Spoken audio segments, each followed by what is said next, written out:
Well, thousands of state employees will be getting layoff notices this week as a budget shutdown looms.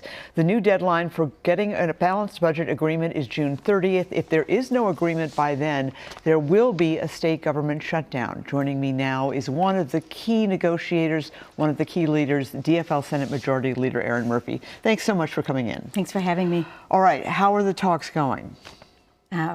Productive, but slow, and methodical, which I think will yield a good outcome for the people of Minnesota. Okay. We've essentially finished all of the budget bills. And yesterday, our chair, Melissa Wickland, in the Senate, spent the entire day with the Republican working group members going through the policy and making sure everything is in order, and they finished that up yesterday. It's the last big bill necessary to produce this budget, and I'm really proud of the work that she has done and led on that legislation. So are you thinking a special session that'll be ready by next week?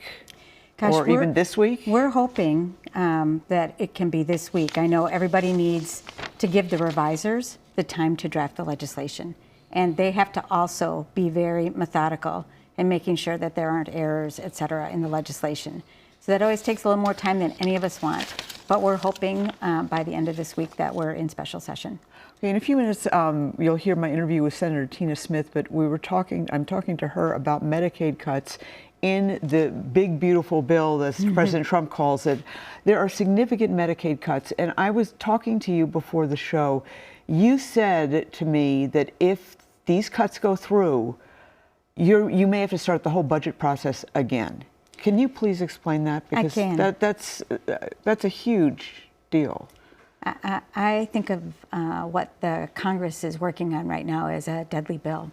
And it is, I think, for people's lives, a very, very serious matter.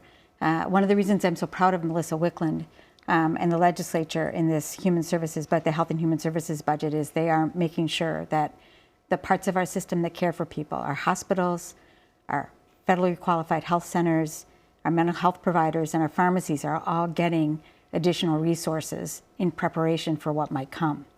But if Congress makes the cuts that they're talking about, and I'm very frustrated with my Republican members of Congress from Minnesota, because any one of them could have averted this with their one vote, we could see significant cutbacks to funding coming from Washington, D.C. in such a way that we won't be able to proceed. There'll be a big hole in our budget, and we will have to come back to fix that.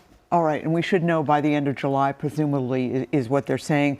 In terms of what you have left to do, there's a lot you still have left to do. You've got the E through 12 bill, which is 30% of the budget, and the Health and Human Services, which is 28% of the budget, approximately. One of the things in Health and Human Services is the health care for the undocumented. You, Speaker Emerita Hortman, Leader Demuth, and the governor reached a compromise that you clearly found very difficult by rolling back this health benefit for undocumented adults, leaving it in place for children. Is that going to derail the budget process, or are you going to move that to a solo vote? I've been very clear that in our caucus we need to have a separate vote, and I believe that's what we'll do in order to bring that to the governor's desk to sign. But it is a very, very difficult vote for me, and it is a very contentious issue for my colleagues, and rightfully so. But it was a chief priority for the Republicans, and it is in keeping with Donald Trump and his approach to people who are, living and working in our communities and participating, who are coming from other countries. It is, it's a very mean-spirited vote. All right. Well, and you're saying that you actually will take that mean-spirited vote. This is not something. You're a registered nurse. I think many people know that. I mean, this had to have been difficult for you.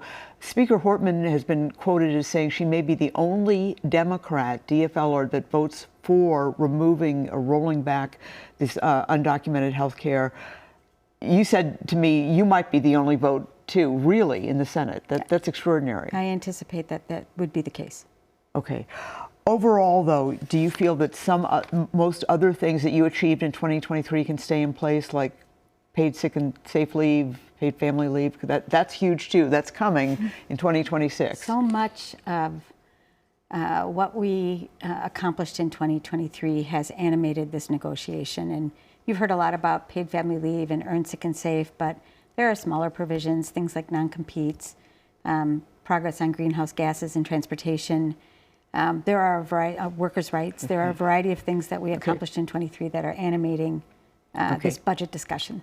Well, Senate Majority Leader Erin Murphy, thank you so much. I know you've been really busy and you probably are exhausted and want this over, but thank you. I appreciate you coming in. It's my honor to do this work for the people of Minnesota.